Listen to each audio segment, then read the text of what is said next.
Kabar duka datang dari Cirahong. Hari ini di Cirahong ada orang yang lompat bunuh diri.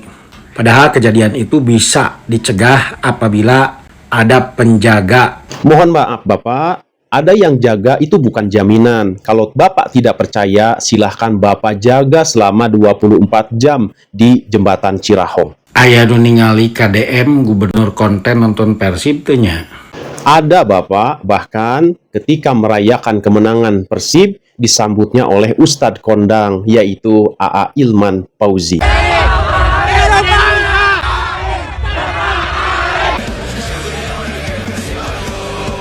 Itulah sambutan dari Ustadz Kondang AA Ilman Fauzi terhadap Kang Deddy Mulyadi.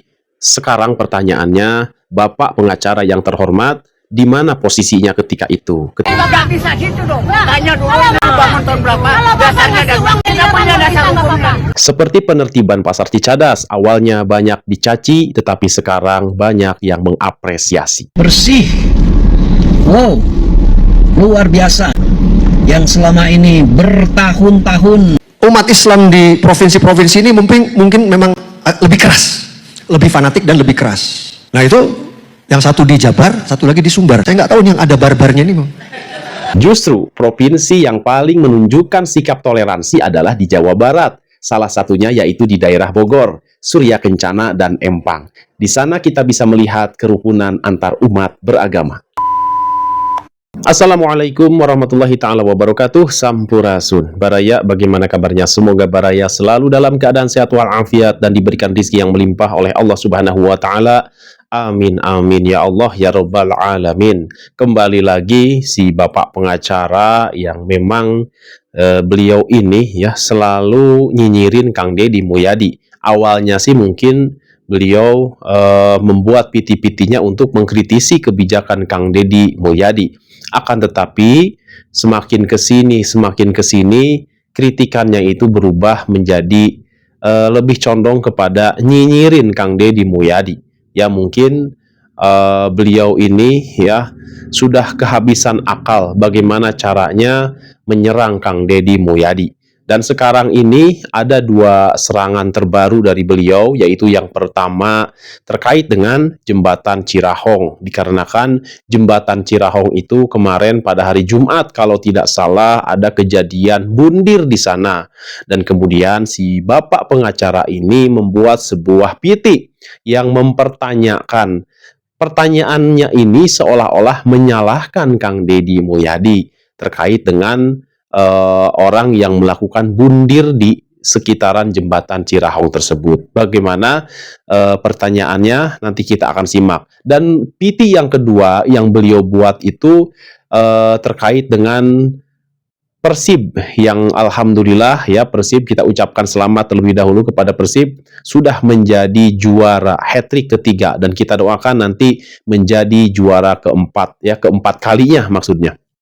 Nah, yang kedua ini beliau menyerang mempertanyakan Kang Deddy Mulyadi, katanya di mana ketika Persib bertanding dia seolah-olah tidak melihat. Ya bagaimana bisa melihat Kang Deddy Mulyadi? Ya dia di mana, Kang Deddy Mulyadi di mana? Ya seperti itu. Jadi ini adalah sebuah pertanyaan yang benar-benar dibuat-buat ya untuk menjatuhkan Kang Deddy Mulyadi. Baik, kita simak dulu video pertama yaitu terkait dengan situasi atau terkait dengan kejadian yang terjadi di jembatan Cirahong. Kita simak Baraya, silakan. Kabar duka datang dari Cirahong. Hari ini di Cirahong ada orang yang lompat bunuh diri. Padahal kejadian itu bisa dicegah apabila ada penjaga di pintu masuk jembatan Cirahong. Tapi karena gubernur konten melarang orang menjaga pintu masuk ke Cirahong, jadi tidak ada orang yang bisa mencegah orang bunuh diri. Inilah akibat kebijakan gubernur konten, akhirnya ada orang yang meninggal dunia di Cirahong. Saya turut prihatin dan duka cita terhadap keluarga yang ditinggalkannya. Nah, pertanggungjawaban KDM seperti apa sekarang kalau sudah ada yang meninggal bunuh diri di Cirahong? pernyataan si bapak tersebut ya seolah-olah menyalahkan Kang Deddy Mulyadi yang sudah memperbaiki jembatan Cirahong dan melarang adanya pungli di sekitaran jembatan Cirahong. Tentu saja ini adalah pernyataan tuduhan ya, tuduhan terhadap Kang Deddy Mulyadi. Baik, kita akan menjawabnya. Beberapa teman berkomentar bahwa terjadinya bundir di jembatan Cirahong ini bisa dibilang ketika setelah diperbaiki oleh Kang Deddy Mulyadi, ini adalah kejadian pertama kali ya. Akan tetapi sebelum diperbaiki pun dan ketika masih banyak yang jaga di sana ya, di jembatan Cirahong di ujung sana dan di ujung sebelah sininya, tetap kejadian itu ada ya, kejadian bundir itu. Bahkan sudah ya beberapa warga menyatakan sudah cukup banyak juga yang melakukan bundir di situ. Jadi adanya yang jaga atau tidak adanya yang jaga itu tidak pengaruh terhadap kasus bundir di jembatan Cirahong. Jadi kalau si bapak pengacara adanya kasus bundir ini kemudian mempertanyakan tanggung jawabnya Kang Deddy Mulyadi, ini tidak ada hubungannya sama sekali. Kenapa? Karena meskipun di sana dijaga oleh aparat keamanan, misalkan dijaga oleh satu batalion TNI dan polisi pun, yang namanya orang mau bundir itu tentu dia akan mencari celah untuk melakukan niat buruknya itu. Maka kejadian tersebut yang bisa mencegah hanyalah dengan mungkin kita bisa menasehatinya agar jangan sampai orang tersebut melakukan bundir. Akan tetapi selebihnya ya, setelah kita nasihati, tetap saja mungkin dia akan mencari tempat lain ya, tidak hanya di Cirahong, mungkin dia akan mencari pohon atau mungkin di dalam rumahnya sendiri pun dia bisa melakukan hal tersebut. Jadi kejadian masalah bundir ini tidak bisa dikaitkan dengan tempat lokasi ya. Jangan mentang-mentang lokasinya memang cocok untuk bundir, kemudian jika tidak dijaga maka akan banyak orang yang bundir. Tidak seperti itu. Tetapi bundir itu bisa dilakukan kapanpun dan dimanapun ya, ketika orang tersebut memang memiliki niat untuk melakukan bundir. Nah, jadi pernyataan si bapak pengacara yang menyatakan hal itu sangatlah tidak tepat. Dan itu hanya kesannya menuduh Kang Deddy Mulyadi secara tergesa-gesa yang akhirnya jatuh kepada kesalahan ya, jadi salah menuduh. Baik Baraya, sekarang kita akan menyimak juga bapak pengacara yang menyatakan, yang bertanya kemana Kang Deddy Mulyadi katanya ketika Persib bertanding. Kita simak Baraya videonya, silakan. Aya nu ningali KDM gubernur konten nonton Persib teh nya. Asa teu ningali mah nya teu bangga Persib hat-trick. Padahal Persib teh kebanggaan warga Jawa Barat. Asa piraku teu banggaeun Persib jadi juaranya KDM. Mohon maaf kepada Bapak yang terhormat, Kang Deddy Mulyadi itu saya bukan mengada-ngada ya. Tetapi memang ada sebagian orang itu tidak bisa dilihat oleh orang-orang yang memiliki hatinya yang kotor. Mohon maaf juga saya tidak bermaksud untuk membandingkan Kang Deddy Mulyadi dengan orang-orang suci. Saya yakin Kang Deddy Mulyadi juga adalah orang biasa. Tetapi hanya saja mungkin beliau adalah termasuk orang yang banyak melakukan kebaikan-kebaikan yang tentunya ini juga mungkin dicintai oleh Allah Subhanahu wa Ta'ala. Allah tidak ingin Kang Deddy Mulyadi dilihat oleh orang-orang yang berniat jahat terhadap Kang Deddy Mulyadi. Mungkin di antara Baraya juga ada yang pernah mendengar ketika ada seseorang jemaah haji atau jemaah umroh ya, ketika mereka datang ke tanah suci, orang tersebut ya, jemaah yang lainnya bisa melihat Ka'bah Baitullah ya di depan matanya ketika masuk Masjidil Haram, dan di sana mereka bertemu dengan Ka'bah ya Baitullah yang dibungkus oleh kain hitam ya.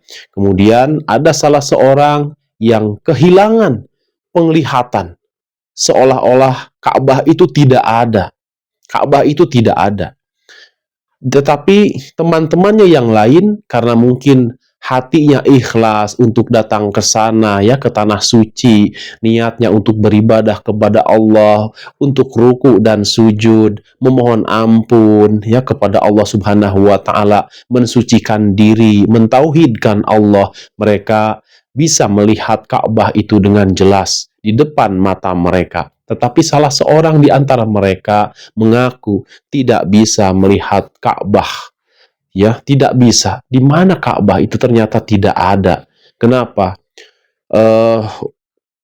Cari punya cari, ya usul punya usul, ternyata di penyebabnya adalah karena matanya selama ini tertutup oleh kebaikan-kebaikan yang dilakukan oleh orang lain. Maka berhati-hatilah ketika ada orang baik berbuat baik, kita pura-pura tidak melihat kebaikan tersebut. Yang kita cari adalah kekurangan dan kekurangannya. Padahal setiap orang punya kelebihan dan setiap orang juga punya kekurangan. Bukan tugas kita untuk menghakimi, apalagi sampai menjatuhkan orang lain.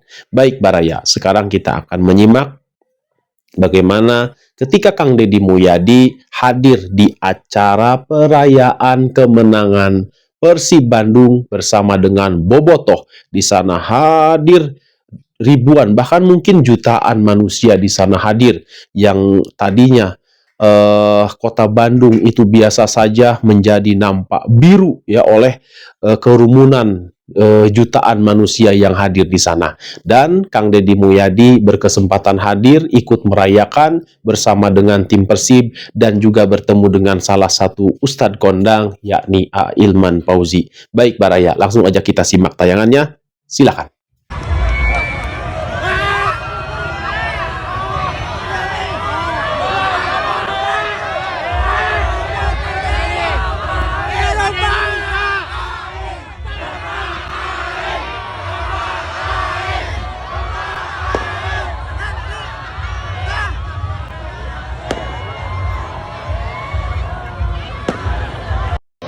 Alhamdulillah,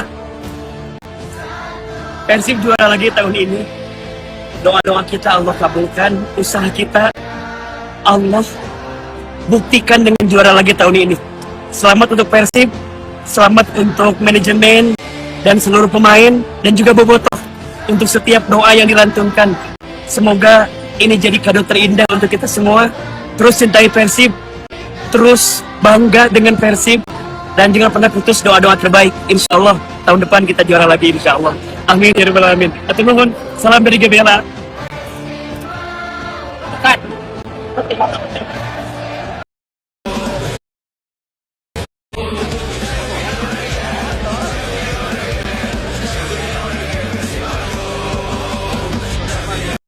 Ya, hari ini kan luapan kegembiraan seluruh pendukung, supporter, bobotoh, pecinta Persib Bandung untuk merayakan prestasi yang luar biasa, karena 3 kali menjadi juara adalah sesuatu yang luar biasa.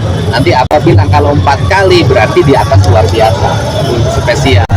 Dan seluruh perayaan ini harus menjadi perayaan kebahagiaan, penuh cinta, dan membangun citra yang sangat positif bahwa Bandung, Jawa Barat merupakan ruang terbuka bagi siapapun untuk berbahagia di sini. Dan paling utama, Persib sudah menunjukkan sebagai klub profesional tanpa harus mendapat campur tangan dari pemerintah. Jadi saya akan tegaskan sekali lagi, Persib merupakan klub profesional tanpa campur tangan dari pemerintah. Tanpa campur tangan dari pemerintah menjadi juara itu namanya profesional sejati. Ya. Ada bonus Pak buat pemain? Ya, lihat aja nanti. Ya. Nanti lihat. Ya, nanti lihat.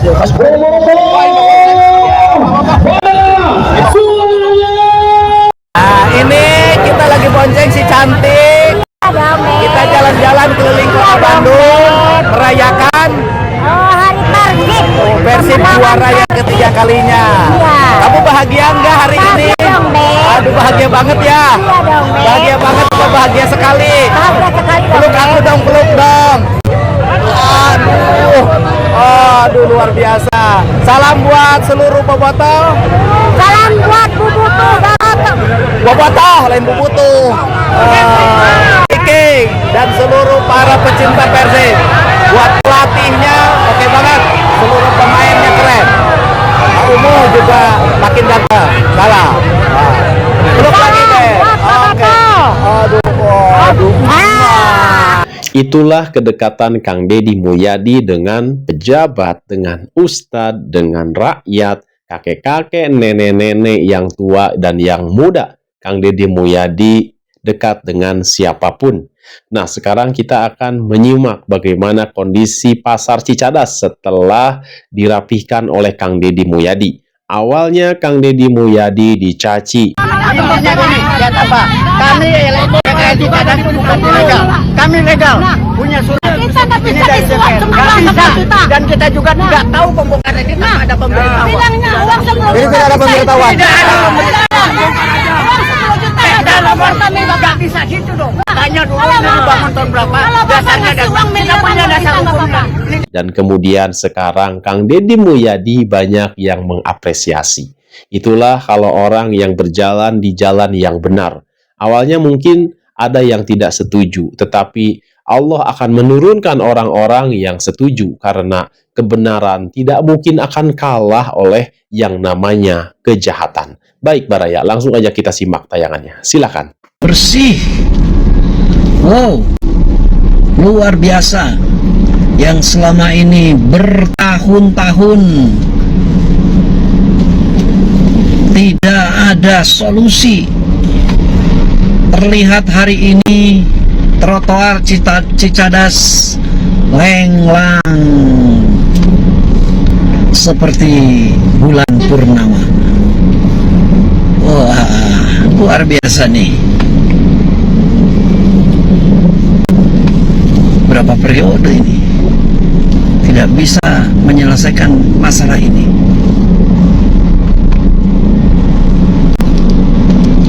Tentunya ketertiban ini karena ada ketegasan dan kesepakatan dan tentunya mengatur dan memimpin dengan hati.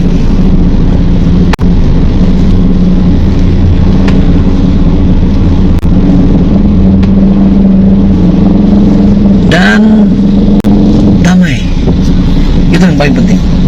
Memimpin orang itu harus dengan hati. Memimpin orang lain itu harus dengan hati.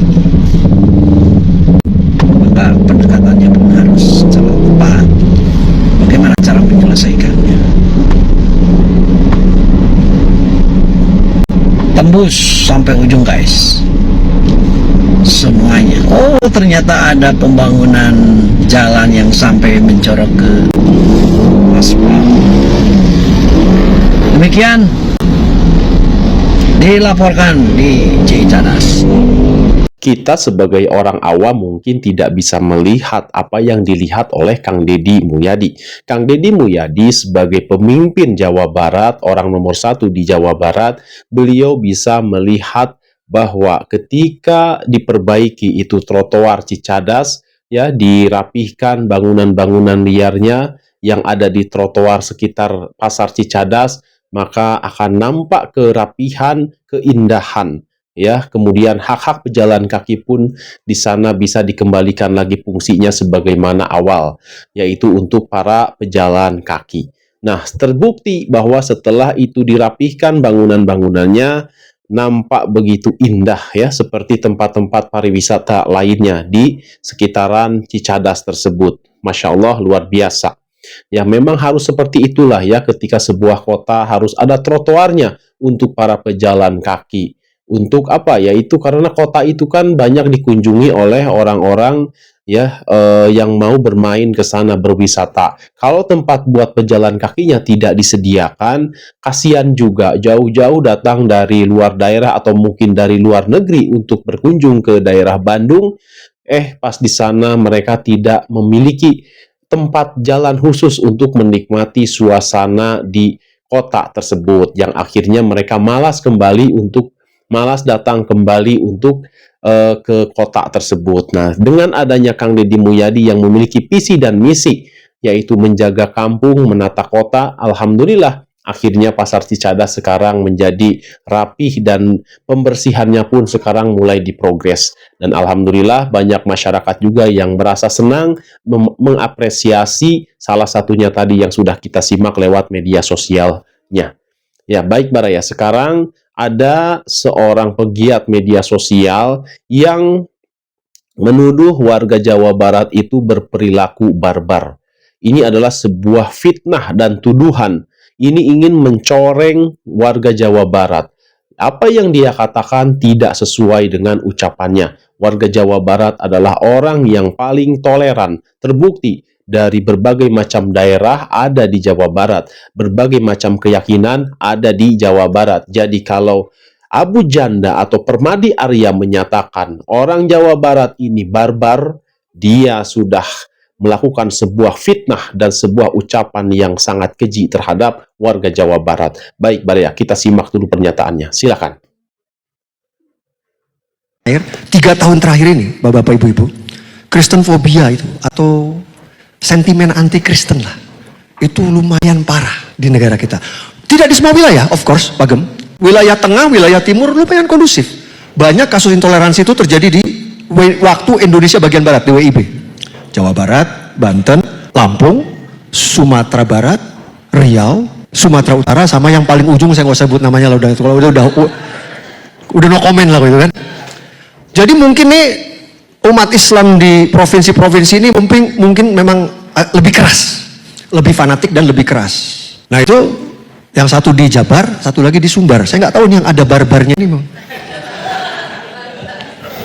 Saya juga aneh gitu, yang ada barbarnya kok banyak orang barbar gitu. Untuk Abu Janda yang terhormat, yang baru murtad, ya, dah keluar dari Islam, dan kemudian juga menyatakan bahwa orang Jawa Barat itu kebanyakan barbar.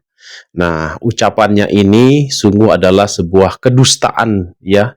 Sudah mah dia murtad, ujung-ujungnya juga menyalahkan atau menuduh orang Sunda, orang Jawa Barat terutama disebutnya barbar. Kita dengan orang seperti ini, ya, kita tidak usah meladeni sebenarnya, karena orang seperti ini sudah dibutakan mata hatinya oleh Allah, maka dia tidak bisa melihat kebaikan.